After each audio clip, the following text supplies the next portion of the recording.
예, 오늘 말씀은 복음서 강의 72강째입니다. 본문 말씀이 같은 내용을 기록한 이제 말씀인데 누가복음과 요한복음을 다 본문으로 택했습니다. 먼저 이 시간은 누가복음 말씀을 읽을 거고요. 설교를 진행하다가 요한복음을 다시 좀 읽도록 하겠습니다. 누가복음 19장입니다. 28절부터 40절까지 한 절씩 교독합니다. 제가 먼저 읽습니다. 예수께서 이 말씀을 하시고 예루살렘을 향하여 앞서서 가시더라.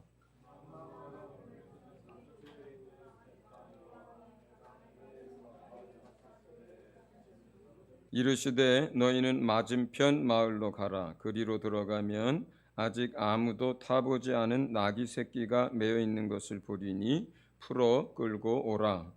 만일 누가 너희에게 어찌하여 푸느냐 묻거든 말하기를 주가 쓰시겠다 하라 하시매 보내심을 받은 자들이 가서 그 말씀하신 대로 만난지라.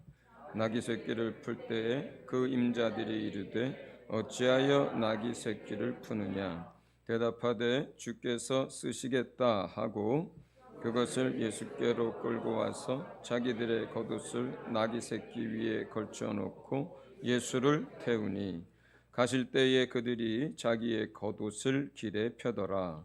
이미 감람산 내리막길에 가까이 오심에 제자의 온 무리가 자기들이 본 바 모든 능한 일로 인하여 기뻐하며 큰 소리로 하나님을 찬양하여 이르되 찬송하리로다. 주의 이름으로 오시는 왕이여 하늘에는 평화요 가장 높은 곳에는 영광이로다 하니 무리 중 어떤 바리새인이 말하되 선생이여 당신의 제자들을 책망하소서 하거늘 대답하여 이르시되 내가 너희에게 말하노니 만일 이 사람들이 침묵하면 돌들이 소리 지르리라 하시니라. 아멘. 이제 예수님이 그 전에도 예루살렘에 절기 때마다 들어가셨고 또 어렸을 때도 많이 들어가셨어요. 그런데 오늘 본문에서 읽은 이 장면은 그 이전에 예수님이 예루살렘에 들어가는 것과 전혀 다른 영적 의미를 가지고 있습니다. 상황도 전혀 다릅니다. 좀 이따 우리가 요한복음에서 이 구절을 읽어보겠습니다만 지난주에 우리가 설교 말씀으로 다루었던 나사로를 죽은 지 나흘이나 돼서 썩는 냄새가 나는 나사로를 살린 그 일로 인하여 그것이 또 하필 6월절이 가까운 때이고 수많은 사람들이 예루살렘에 모여 있었고 그리고 죽은 직후가 아니라 나흘이 지나서 가장 많은 사람들이 조문을 하러 왔던 때에 그 많은 사람 앞에서 예수님이 죽은 나사로를 살립니다. 소근소근 나사로야 일어나라 이렇게 하는 것도 아니고 두세 사람 데리고 들어가서 회당장 야이로의 딸처럼 그렇게 은밀하게 살리는 것도 아닙니다. 공개적으로 수많은 사람들이 보이는 앞에서 큰 소리로 그것도 장례 기간이 7일 동안에 이루어지는데 조문객이 가장 많은 4일 되는 그 날을 정하셔서 또 그 날을 정하기 위해서 일부러 계시던 곳에서 이틀이나 지체해서 그렇게 모든 것들을 계획하고 연출하셔서 수많은 사람들 앞에서 죽은 나사로를 살리신 거예요. 계획하신 겁니다. 어떤 의도를 가지고 그렇게 일부러 하신 거예요.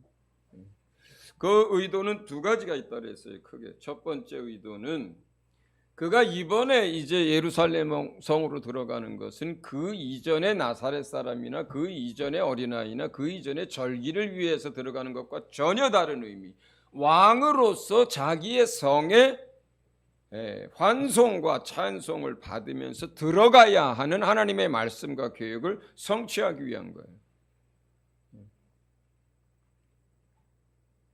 며칠 전에 나사로가 죽은 나사로를 살린 그 일로 인해서 이제 유월절을 위해서 모인 예루살렘은 그 이야기로, 사흘이나 된 다 썩는 시체를 살리신 예수에 관한 이야기로 온 예루살렘과 근처 마을들이 다 그 이야기로 떠들썩하고 있었던 거예요. 사람들만 모이면 그 이야기 하는 거예요. 내가 그 자리에 있어서 내가 그 사람을 알아.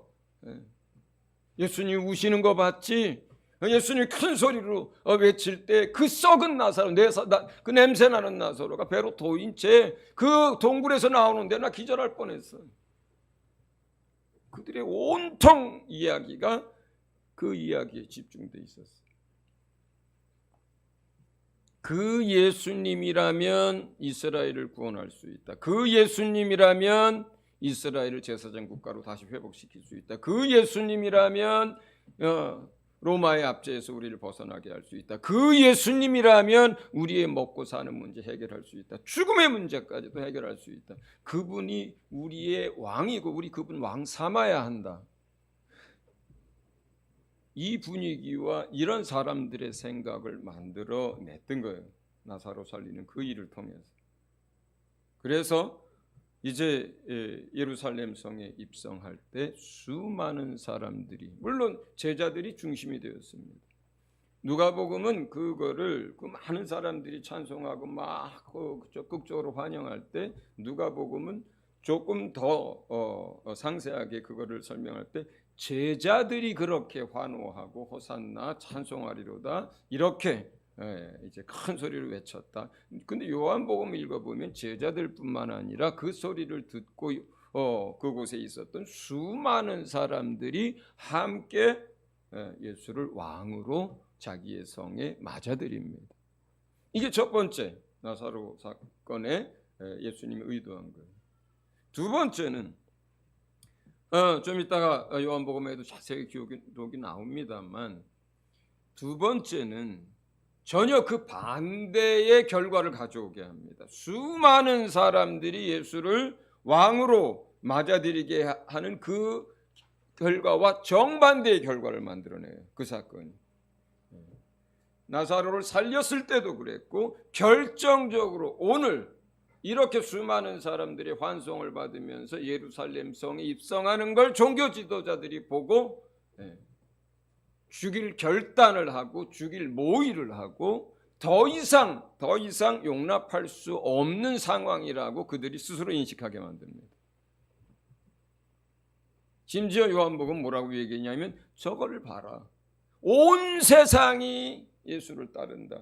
이제는 우리가 하는 모든 일이 다 쓸데없게 되었다.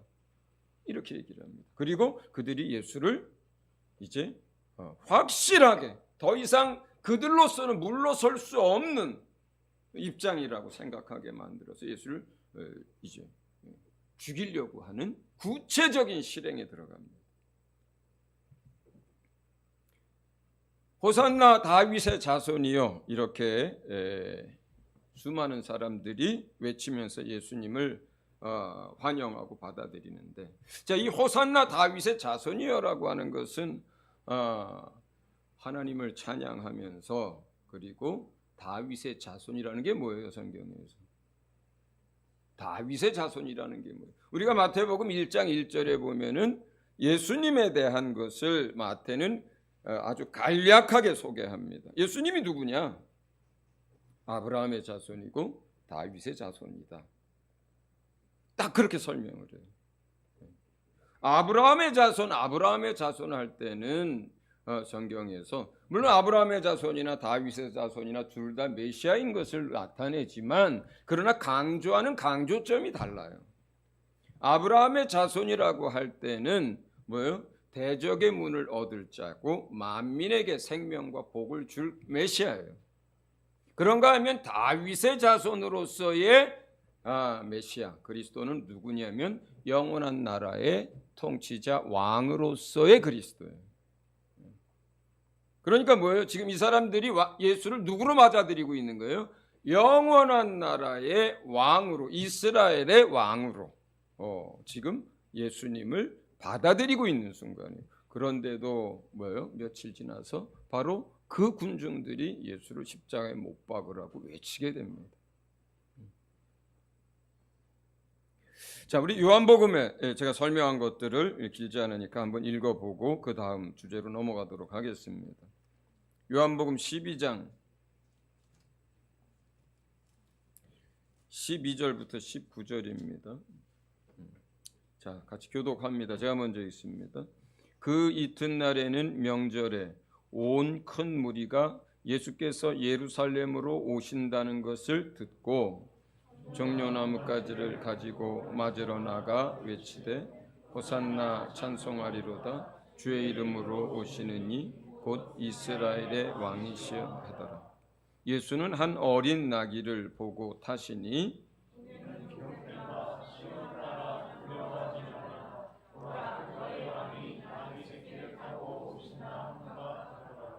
제자들은 처음에 이 일을 깨닫지 못하였다가 예수께서 영광을 얻으신 후에야 이것이 예수께 대하여 기록된 것임과 사람들이 예수께 이같이 한 것임이 생각났더라.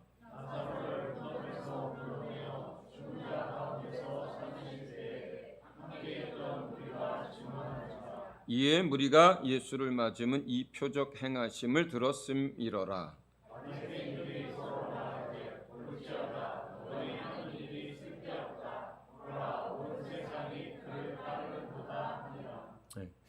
지금 누가복음은 기자가 어떤 사건을 자세하게 취재를 한 다음에 그걸 사건 위주의 객관적으로 순서를 따라서 기록하고 있다면 요한복음은 그 같은 사건을 기록하되 그 사건 앞뒤에 그리고 그 내면에 있는 것들을 자세하게 또 들여다볼 수 있도록 설명을 해줍니다. 그렇기 때문에 요한은 지금 예루살렘 입성 사건과 관련돼서 얘기할 때 호산나 다윗의 자손이라고 누가복음이 표현한 걸 정확하게 이스라엘의 왕이시여 라고 표현을 해주기도 하고, 그 다음에 그 나귀 새끼를 탔던 이유를 스가랴서에서 가져다가 설명을 하고, 그 다음에 이러한 상황들이 벌어진 것이 나사로 사건과 연관이 되어져서 일어났다라고 얘기를 하고, 이 일로 인해서 19절 마지막 절에 그 바리새인들이 그들이 하는 모든 일이 이제는 쓸데없게 됐다. 모든 세상 사람들이 다 예수를 따른다라고 이런 상황 설명들, 영적인 흐름들을 자세하게 이제 설명을 해주고 있는 거예요. 자, 지금 우리가 첫 번째 이 본문에서 다시 한번 우리가 입술로 고백하고 그 다음에 그 의미를 되새겨야 될 것은 예수가 왕이라고 하는 사실이에요. 자, 그런데 예수가 영원한 나라의 왕이다, 예수가 왕이시다라고 이렇게만 표현을 해버린다면, 그렇다면 그냥 마치 교리 중에 예수는 기독교는 이렇게 예수는 왕 그냥 설명식으로 끝나버리고 말아요. 실제로 예수가 왕이라고 하는 이 주제는, 자, 따라합니다. 예수는 나의 왕이다.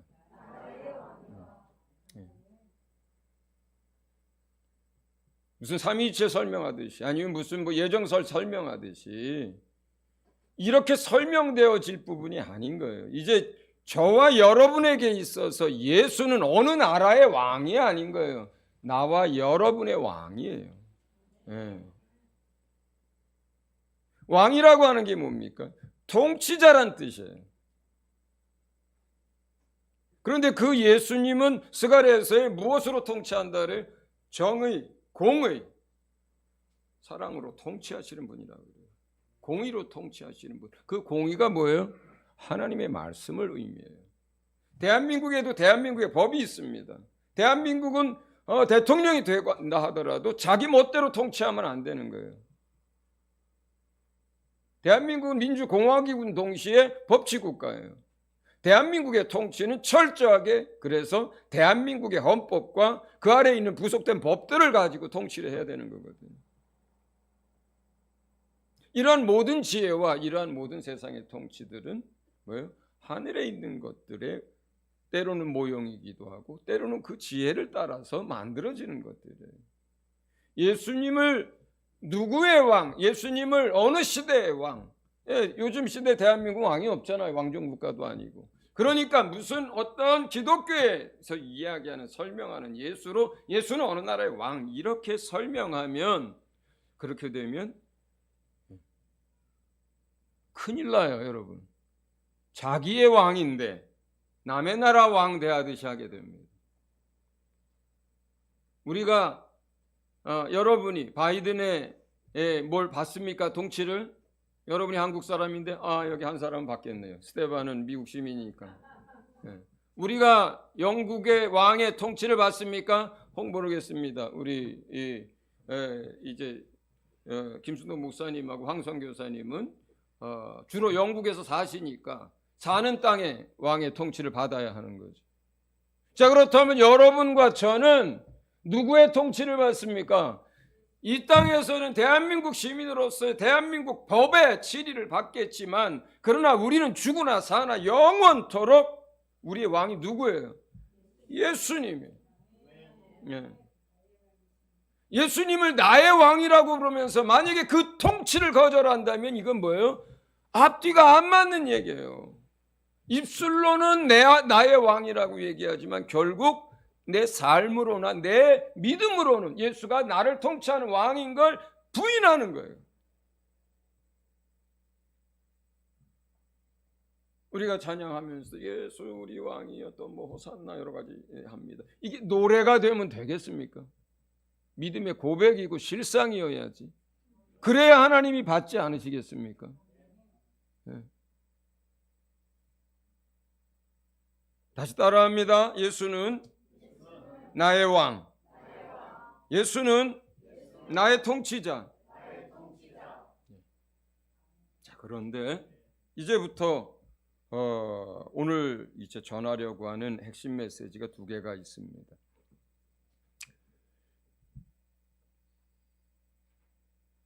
만약에 말이에요.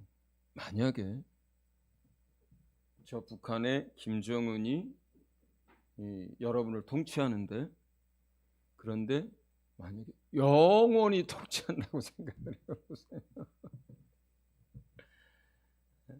자, 그러면 그건 좀 지나친 거다 치고 여러분이 마음속에 한번 그려보세요. 대한민국 헌정 이후에 또는 조선시대 고려시대 다 괜찮습니다. 우리 몇천 년의 역사 속에 여러분이 제일 존경하는 어떤 왕이나 대통령을 마음속에 그려봅니다. 그리고 이렇게 생각해 봅니다. 그 왕이, 그 대통령이 5년이나 아니면 4년 중임이나 이런 게 아니고 영원히 통치한다 생각을 해보세요. 그 어떤 나라가 되겠습니까? 이건 세습도 아니고 죽지도 않고 영원히 통치하는데 이 사람은 이것이 부족하고 저 사람은 저렇게 치우쳐 있고 어떤 사람은 왜곡돼 있고 어떤 사람은 자기만을 위하고 어떤 사람은 능력의 한계가 있고 그런 사람이 만약에 여러분의 왕으로서 영원히 통치한다면 지옥 같을 거예요. 지옥 같을 거예요. 얼마나 끔찍하겠습니까? 인간이 힘들어도 오늘을 사는 이유는 희망이 있어서 사는 건데 다음 대통령은 좀 나아지겠지 하는 희망. 그죠? 또는 어떤 왕정시대라 하더라도 저 왕이 개과천선하실 수 있다는 희망. 그리고 저 왕이 죽으면 다음 왕이 다른 왕이 세워질 수 있다는 희망. 그는 좀 더 나을 수 있다는 희망. 이런 거 가지고 세상 사는 거 아닙니까? 예, 어떤 사람은 요 이전에 문 대통령 정권 하에서 제발 빨리 시간이 지나서 빨리 뭐가 좀 바뀌었으면 좋겠다고 몇 년을 기다린 사람들이 있습니다. 그런가 하면 지금 정권에서 윤 대통령 그 시간 빨리 지나서 좀 바뀌었으면 좋겠다고 그러는 사람이 또 있지요. 왜 없겠습니까? 뭐예요? 세상에 있는 왕이고 대통령이고 누구건 간에 어떻습니까? 똑같은 죄인이고 똑같은 부족함과 똑같은 욕심과 똑같은 허물 많은 모습으로 세상 속에서 통치합니다. 그래서 세상이라고 하는 것은 영원하지도 않지만 그런 사람이 만약에 우리의 왕으로 영원히 뭘 다스린다 했을 때 그것은 끔찍한 일이 되는 거예요. 끔찍한 일이 되는 거예요. 자, 그러면 여러분을 영원히 다스릴 그 왕은 그럼 어떤 왕이신가? 네, 두 가지를 오늘 이 본문 속에서 먼저 말씀을 드리고 싶습니다. 스가랴서 9장 9절과 10절을 함께 읽어봅니다. 자, 같이 한 목소리로 같이 읽습니다. 시작. 시온에 따라 크게 기뻐할지어다. 예루살렘에 따라 즐거이 부를지어다. 보라, 내 왕이 내게 임하시나니 그는 공의로우시며 구원을 베푸시며 겸손하여서 나귀를 타시나니 나귀의 작은 것 곧 나귀 새끼니라. 내가 에브라임의 병거와 예루살렘의 말을 끊겠고 전쟁하는 활도 끊으리니 그가 이방 사람에게 화평을 전할 것이요 그의 통치는 바다에서 바다까지 이르고 유브라데 강에서 땅 끝까지 이르리라. 아멘. 9절 한번 다시 띄워보세요. 9절. 우리의 왕, 나와 여러분의 왕은 공의로 다스립니다. 하나님의 말씀이 법이 되어서 그 말씀으로, 진리의 말씀, 그 말씀으로 다스립니다. 그는 자기의 백성과 인류를 구원하시는 왕입니다. 그리고 그는 겸손합니다. 지금 나귀 새끼를 타고 들어갔던 이유가 이것 때문이라고 성경은 기록을 하는 거예요. 그러니까 어떤 사람들이 옛날에 성경 기주 내는데 예수님이 나귀를 타고 어미 나귀를 타고 들어갔을까요? 새끼 나귀를 타고 들어갔을까요? 뭘 타고 들어갔어요? 새끼를 타고 들어갔어요. 나귀 새끼 본 적 있으세요? 어른도 등 허리 높이가 요만큼밖에 안 해요. 나귀 새끼, 그 초라한 것. 그 다음 10절을 봅니다. 그 왕이 이 세상 가운데서 모든 전쟁을 끊어냅니다. 그리고 이방 사람과 유대인의 구별이 없이 화목하게 만들고 그리스도 안에서 새 피조물로 한 사람을 만듭니다. 그분이 통치하는 것은 바다에서 바다 끝까지 그리고 땅 끝까지 통치합니다. 물론 이런 표현들은 천년왕국에서의 바다나 땅 끝일 수도 있고 또는 새하늘과 새 땅에서의 온 땅을 다스린다는 의미도 될 수 있겠죠. 자, 중요한 것은 어쨌든 그분은 공의로 하나님의 말씀을 가지고 자의가 아니라 하나님의 말씀을 자의라 하더라도 하나님과 생각이 똑같고 모든 것이 같기 때문에 다를 것이 없지만 그러나 하나님의 아들로서 영원한 나라의 통치자가 되신 예수님은 철저하게 하나님의 말씀 그 법을 따라 다스립니다. 그리고 그분은 구원의 하나님이시고 실제로 인류를 구원하시는 일을 할 왕으로 오십니다.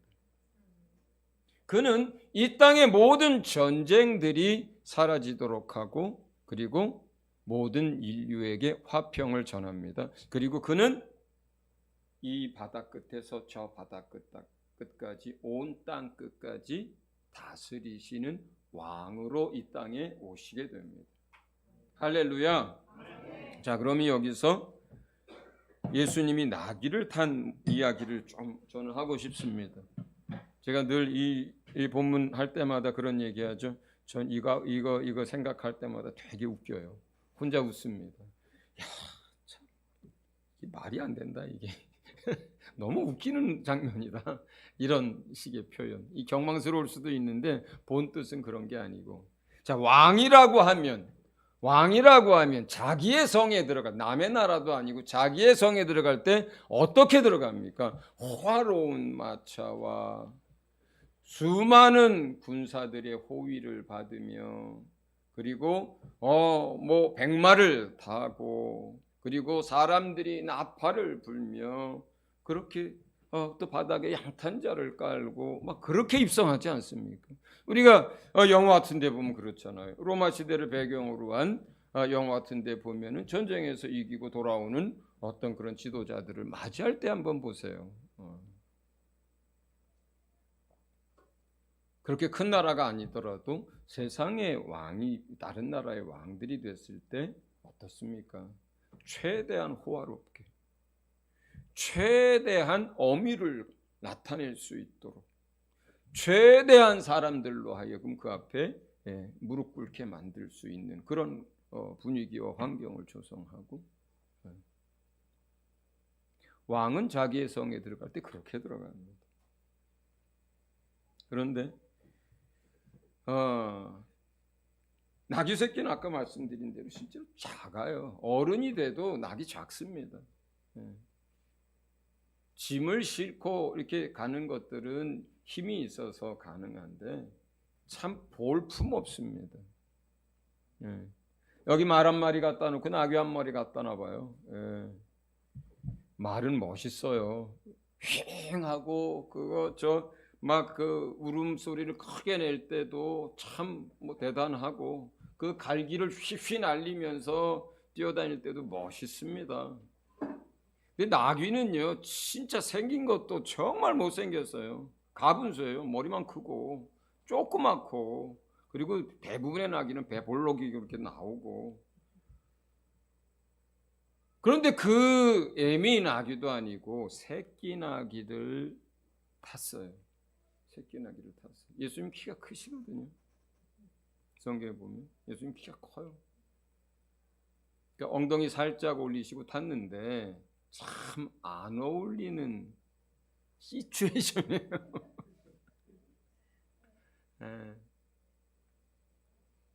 그리고 사람들은 자기의 옷을 벗어서 나귀 등에다가 이제 올려드리고 바닥에 깔고, 또 바닥에 종려나무를 베어서 바닥을 덮어드리고 그렇게 합니다.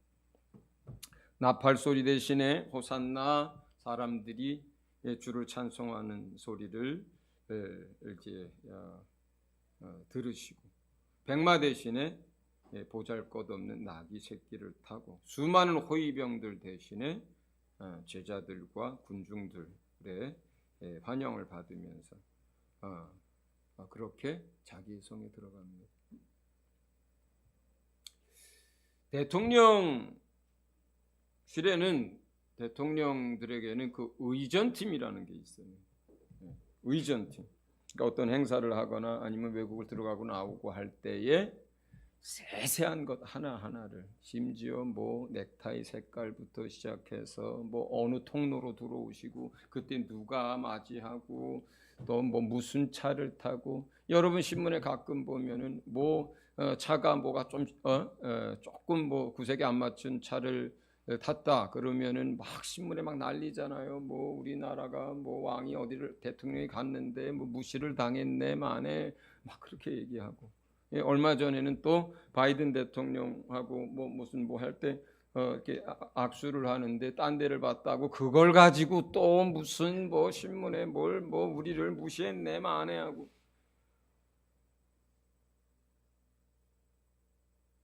세상의 왕은 사람들에게 최대한 호화롭게 보이고 최대한 위엄을 갖추고 최대한 존중과 뭐 어떤 그런 걸 받고.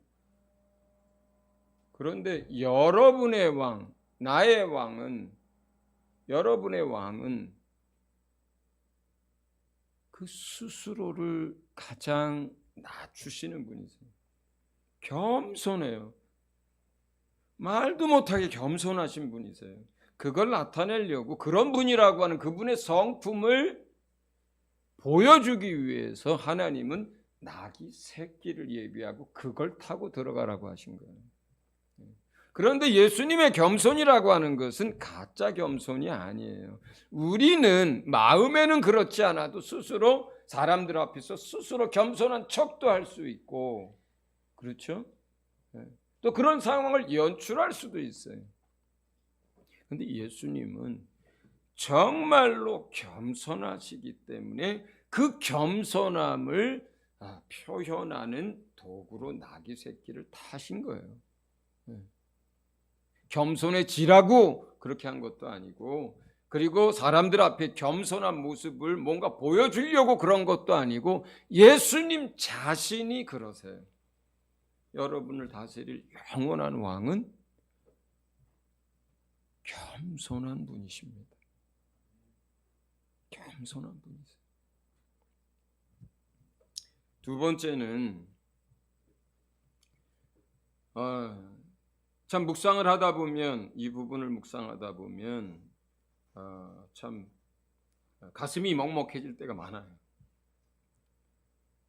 마음이 먹먹해지고 항상 그래왔던 것 같아요.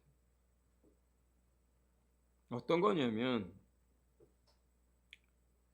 예수님이 자기의 성에 들어가시는데, 왕으로 들어가시는데 죽기 위해서 그 성에 들어가시는 거예요. 세상에 그런 왕이 어디 있습니까? 세상의 왕들은 빼앗아가고 군림하고 지배하고 가둡니다. 심지어 드라마나 영화 같은 데 보면 왕을 위해서 또는 왕자를 살리기 위해서 목숨을 걸고 지키고 싸우고, 그러면 그걸 충이라 하고 또 그걸 멋있게 포장하고 그것을 기사 또는 충신 이렇게 표현을 합니다. 그 왕은 딸들을 빼앗아가고, 그 왕은 가진 재산들을 빼앗아가고, 그 왕은 아들들을 모집해서 전쟁터로 내보내고, 그 왕은 할 수만 있다면 영원토록 살기 위해서 불로초를 구하러 다니고, 할 수만 있다면 불법을 행하고 속이고 부정투표를 해서라도 권력을 유지하려고 하고, 사람들 걸 뺏고 그 위에 서야 그것이 직성에 불리고 그것이 권력의 단맛이고 그것이 꿀을 빠는 거라고 세상은 얘기를 합니다. 그러나 나의 왕은, 그러나 여러분의 왕은 자기의 성에 단 한 번 왕으로서 자기의 성에 환영을 받으며 호산나 그 찬양을 받으면서 단 한 번 자기의 성에 그렇게 들어가시는데, 사실은 그 성에 죽기 위해서 들어가시는 거예요. 죽으시기 위해서 그 성에 들어가시는 거예요. 죄악의 사슬에 매여서 우리가 찬양으로 고백했던 것처럼 우리 스스로는 그 죄악의 사슬에서 벗어날 수가 없는데, 우리는 그 죄로 인해서 영원한 저주를 받게 생겼는데, 그 벌이라고 하는 것이 잠시 잠깐 몇 년 몇십 년도 아니고 영원한 형벌과 영원한 저주와 영원한 고통을 받게 생겼는데,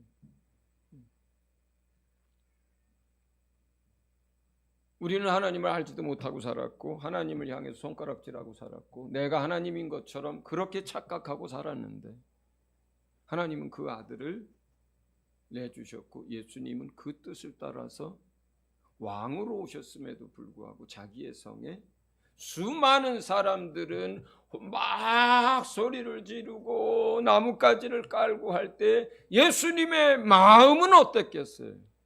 막 의시되고 내가 왕이지 이러셨을 것 같아요. 요한복음 12장에는 27절에 이 사건 이후에 바로 뭐라고 기록을 하냐면, 지금 내 마음이 괴로우니 무슨 말을 하리요. 아버지여, 나를 구원하여 이때를 면하게 하여 주옵소서. 그러나 내가 이를 위하여 이때에 왔나이다. 이렇게 말씀하시면서 들어갔어요.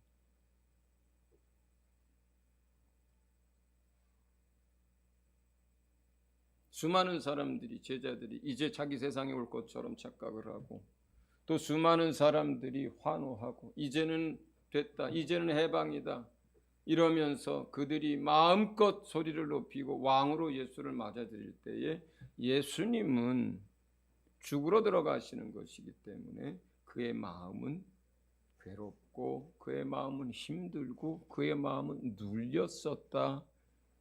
아버지 하나님, 이때가 빨리 지나가고 이 일들이 빨리 이루어지도록 나를 도와주십시오 하는 그 마음. 다른 표현에는 이때 그리고 고 예수님 잡혀 죽으실 때까지의 어떤 표현을 하냐면 그 마음이 천농이 녹아져 내리듯이 그렇게 녹아내렸다라고도 표현을 합니다.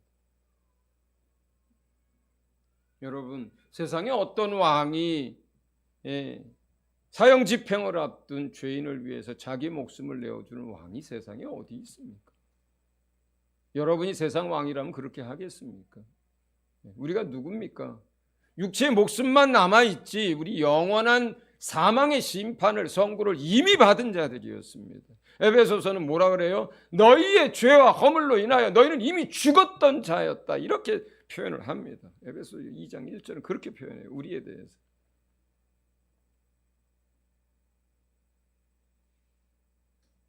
누구라 표현합니까? 우리를 하나님의 원수 되었던 자라고 표현합니다. 누구라 표현합니까? 하나님의 진노의 대상이라고 표현합니다. 이 세상의 어느 임금이, 이 세상의 어느 대통령이 사형 선고를 받고 이제 집행을 앞둔 그 죄인을 위해서 자기의 목숨을 내어주는 왕이 세상에 어디 있습니까?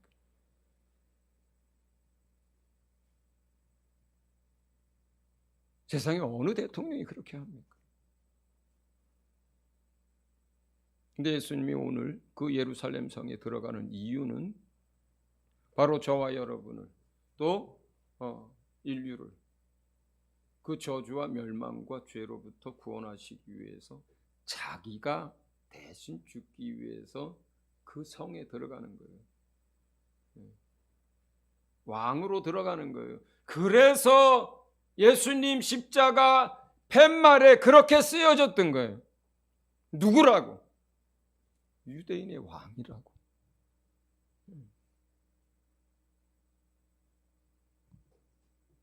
그게 예수님을 죽인 이유예요. 세상이.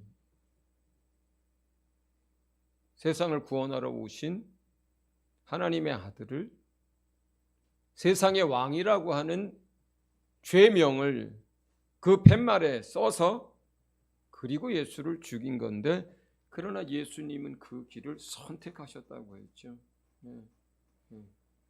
힘의 논리나 정치의 논리나 종교적인 어떤 것에 밀려서 죽임을 당한 것이 아니라 나사로 사건 자체가 의도되고 연출된 거라고요.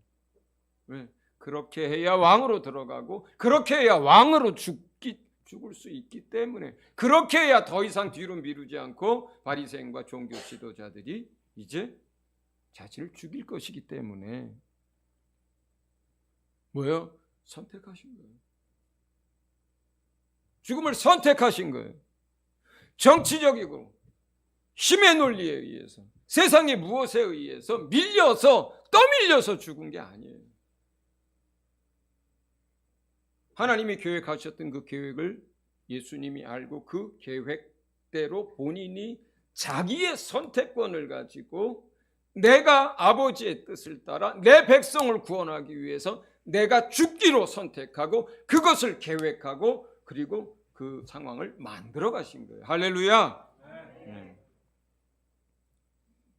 이제 우리의 왕은 이렇게 그의 겸손함을 나귀를 새끼를 타고 들어가심으로써 나타내신 그 겸손하신 분입니다. 우리의 왕은 이제 우리를 위하여 죽기 위하여 자기 성에 들어가신 왕입니다.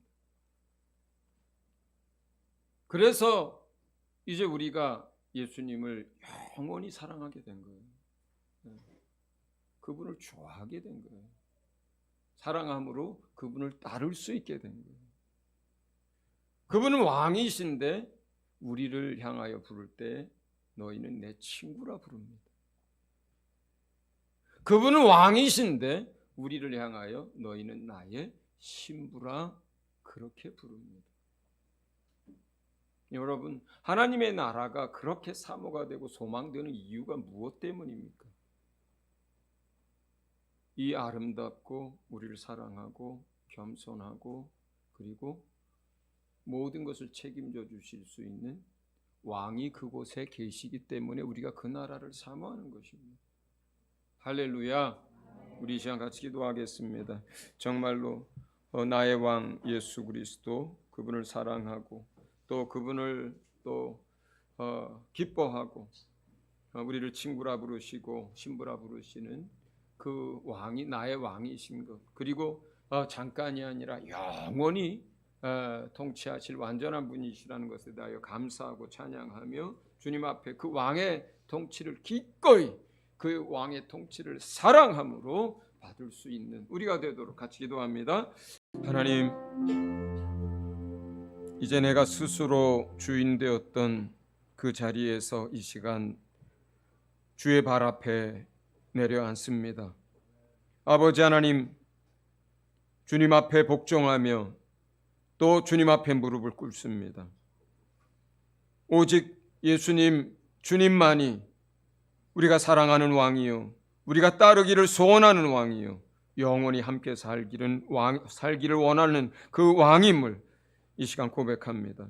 아버지 하나님, 우리를 다스려 주시고 우리 주 예수님 날마다 그 통치 아래서 이 땅 가운데 주님과 함께 할 수 있도록 도와 주시옵소서. 감사드리며 예수 이름으로 기도합니다. 아멘.